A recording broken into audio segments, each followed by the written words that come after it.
You know, as horrible as this may sound, it's a good thing that Cadillac, Lincoln, and Chrysler have backed off from producing ultra premium luxury sedans because Genesis, in a word, would be serving up some seriously embarrassing, hard lessons to all three American automakers, where they once were the kings of creating premium, ultra luxurious sedans. Well, look, they'd have absolutely no chance in hell. And I'll take it one step further. The Germans have a lot of lessons to take from Genesis. I mean, in a very brief nutshell, there was Cadillac, then there was Lincoln, and basically, Mercedes-Benz and everyone else, with Chrysler somewhere in the top three. Maybe in the 70s, let's just keep it simple. In the 80s, Benz, and then BMW kind of came in, and then the 90s belonged to the Japanese with the Q45, the Lexus LS, and a few others. It didn't take very long before the Americans figured that, oh crap, we are being outgunned, outmanned, outsmarted, So they focused on premium SUVs, which is fine because there's a lot more money to be made with premium SUVs. But then this little gang of Koreans showed up with the Genesis and the Equus, and although we didn't necessarily take them seriously at first, holy crap. This, my friends, is the recently updated 2023 Genesis G90. And all the praise this car is getting from global media is absolutely warranted. And I'm blown away. I was blown away when I first drove the G90. I forget now, 3 years ago. I swear the pandemic has completely scrambled timelines in my mind. It blew me away then, but now this updated version with engine and the look, in the following video, we're just gonna do a tour of what makes this car so unbelievably exceptional, prestigious, luxurious, comfortable, quiet, mind-numbingly good to drive, to be in, to be around. It's this is a phenomenon because, as you might expect, for the price, this thing is unmatched and frankly unbeatable. Period. And in fact, furthermore, even if you pile on $30,000 in options on, say, the A8, the 7 Series, especially the S-Class, or Lexus, whatevs, the LS is dead as far as I'm concerned. This still, in fact, there are, as per usual, I guess, only two kind of issues with this thing. One, let's just get it out of the way, the brand. Though it is growing in people's minds as something to be taken serious, and perhaps more importantly, something to be proud of and boast about, it's still, it's not a three-pointed star, or it's not a BMW logo either, or the four rings. And the other one is, well, it really depends on what you're going to do with your 2023 Genesis G90. So yeah, right, the walk around, point out a few things, and then we're going to go for a comfortable, cosseting, relaxing, and spirited drive. All right, let's just get right into styling. I was at the reveal of the GV80 in Miami 3 years ago. See, that I remember. And when they introduced their new design language, and at first, although it was controversial, different, a little over the top, kind of odd, they've done it. They stuck to their guns, and they're making it work. And all these parabolic lines and horizontal things, and I forget the whole name of the design. the diamond stuff. It's just they've created an image in only, let's just say, 3 short years, give or take, that a lot of automakers just can't pull in decades. It's exceptional, and it especially works on the larger cars like the G80 electrified I drove a while back, and the G90. In fact, I think it works better on the sedans over the SUVs. It's superb, and yeah, this G90 is gorgeous. It's just so, it has presence, and the short front overhang and long rear overhang just kind of add to its sedanness. It's luxurious. Yeah, I'm gushing. And the 21-inch wheels, mamma mia, they're beautiful. I don't know why, mamma mia. And as always, Genesis keeps everything so smart and simple.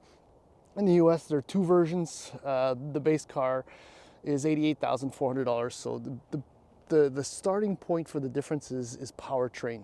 That $88,000 version has the twin turbo V6 with no mild hybrid assistance. If you want it, it's called E-Supercharger, $98,700.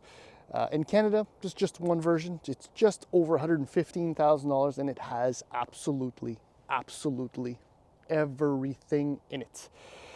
Okay, twin 12.3-inch screens, 23 speaker, Bang & Olufsen audio, heads-up display navigation, easy closed doors. I kind of showed you those just a few moments ago. Napa leather, heated everything, cooled everything, massaging everything. That's all-wheel drive with rear-wheel steering, the 21-inch wheels. It's just, it's wow. I could keep walking around this. I don't remember the last time I was so blown away by a sedan's styling. Look, as far as the shortcomings are concerned, one is the trunk. I mean, this thing is 5.275 meters long. It is huge, but it only has about 315 liters of trunk space. It's not that deep, and it's reasonably wide, but I mean, 2 golf bags at the absolute most, and then you're in trouble. Okay, so speaking of maybe another thing that's a little bit off. So the power doors have a number of ups, maybe just one down. Because of the entire mechanism to make them work, you can't pull hard on this because there's a lot of resistance and a lot of weight to the door. So you have to kind of work with the assistance. Okay, so you have to pull on the handle gently, and then it opens up nicely. If you rush it, the door becomes so heavy. And here is a first glimpse of this gorgeous, gorgeous interior. This carpeting, I'm sure, is nicer. Well, it's nicer than anything I have in my house, and possibly yours too, I don't know.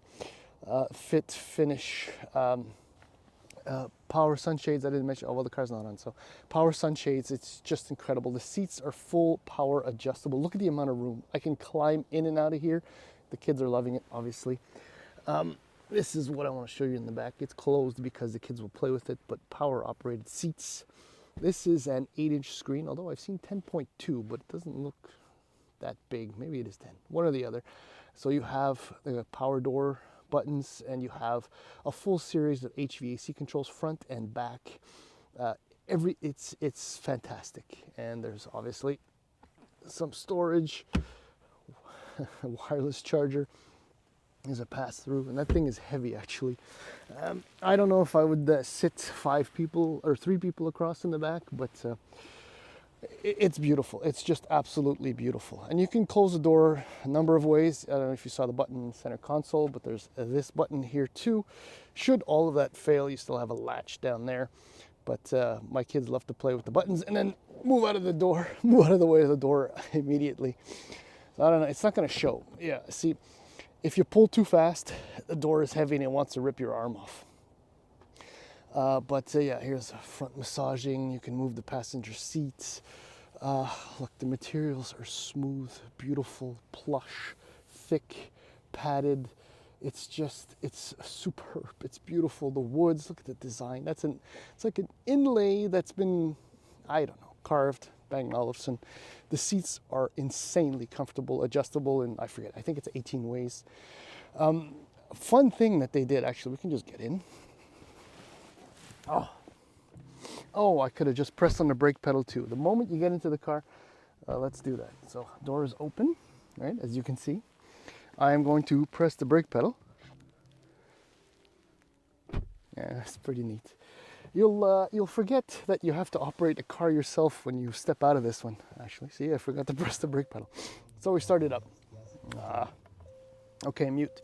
So I mentioned the 12.3 inch dual screen setup, but contrary to just about every other Hyundai, Genesis, and Kia products, Genesis for the G90 kind of split it up. It looks, it's just a simple solution to make it elegant and beautiful. Speaking of elegant and beautiful, look at the headliner. Oh my goodness, it's so beautiful. Look, you don't need, look, this is luxury, not some massive screen like you get in EQS. This is beautiful.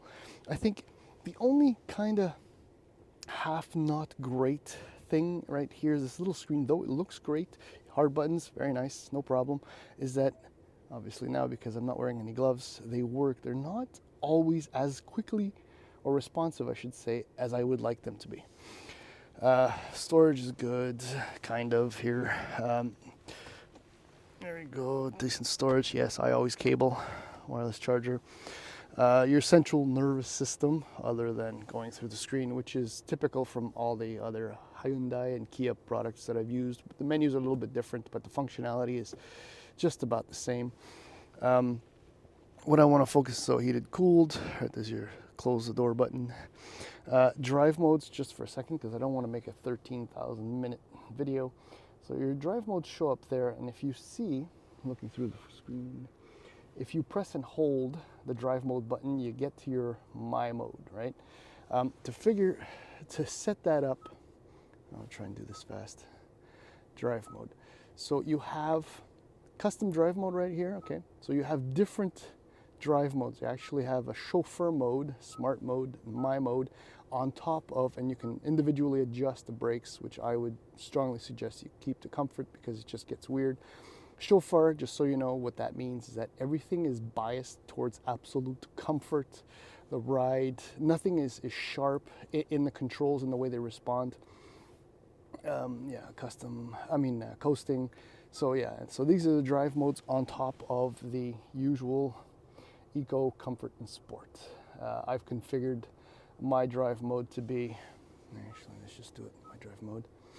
So powertrain is in Sport because power, steering, suspension, all-wheel drive because, well, it's snowy and slippery outside. This is a beautiful, this is a beautiful place to be, absolutely comfortable. And it's kind of weird, and this is long now, but when I get in is you got to press the button or press the brake, press that button to warm up the steering wheel, and then press that button for the massaging seats, which is excellent. And oh yeah, I forgot the heated seats. So, okay, I'm being silly now. Let's go for a nice drive. Okay, the wheel is the wheel. I'm done. I hope you heard that. That spooked me the first 2 or 3 times I took off with the car. Those are the door handles retracting back into the doors. A couple of times I thought I hit something as I drove off.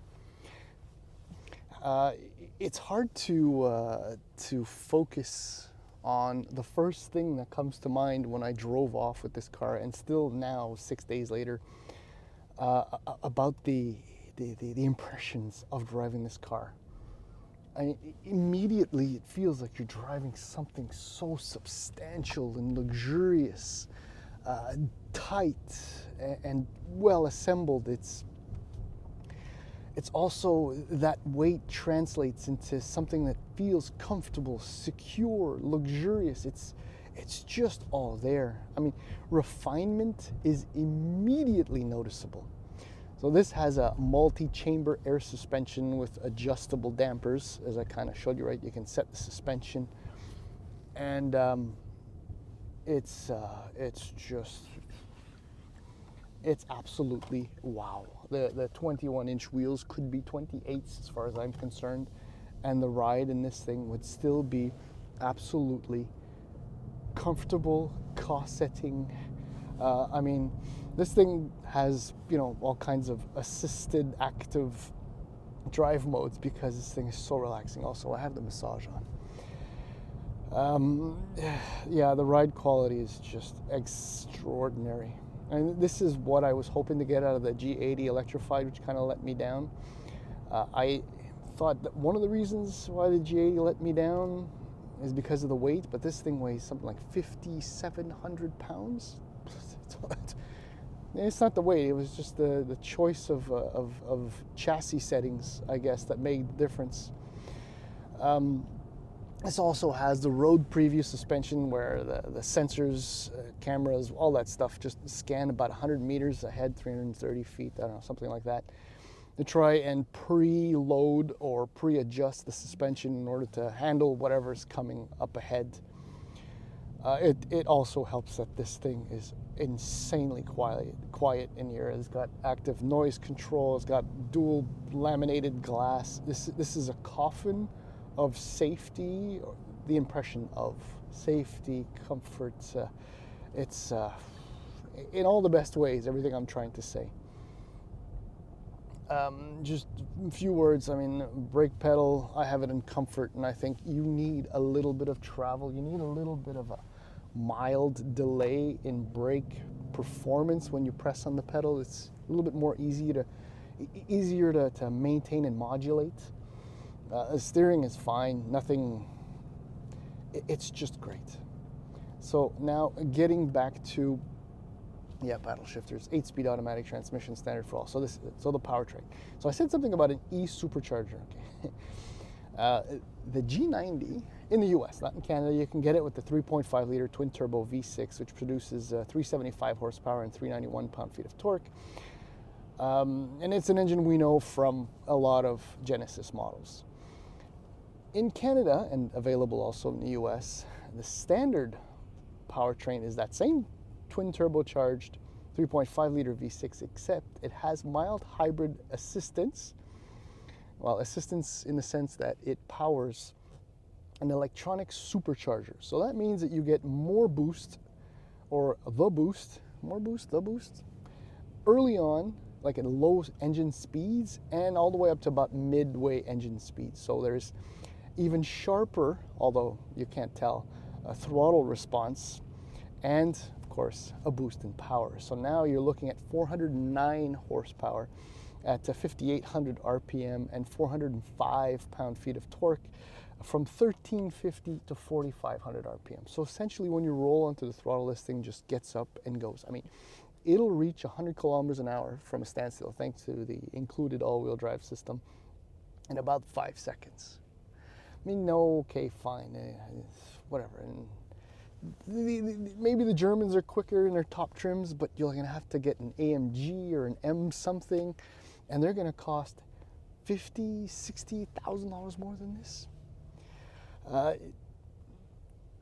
Genesis says you'll average about 11.8, 12 liters per 100 kilometers in combined driving. I am not a good example of reasonable fuel consumption, or reasonable driving, I should say, because I'm averaging far more than that. But that's just me. But look, I think maybe in the real world, you're looking at more like 13.5, give or take. But yeah, the power, in other words, that mild hybrid technology is not for efficiency, it's just for power, which is okay, which is fine for $115,000. This car feels so good, feels so sorted, so majestically regal, dedicated to the art of comfort and refinement. I mean, I haven't driven an 8 in a while. S-Class has been a little bit less long, and I think I drove a 7 Series last year, the year before, again, pandemic. I remember certain things. And those things are exceptional, obviously. But this is not less exceptional. It's just a hell of a lot less expensive. And it's beautiful. I love this 2-spoke steering wheel. At first I was kind of meh, but now I'm totally into it. And yeah, some of the controls, the haptic controls on the steering wheel are ultra sensitive. So when you're doing like a 3-point turn or you're swinging around, they kick in. But anyway, it's something you get used to.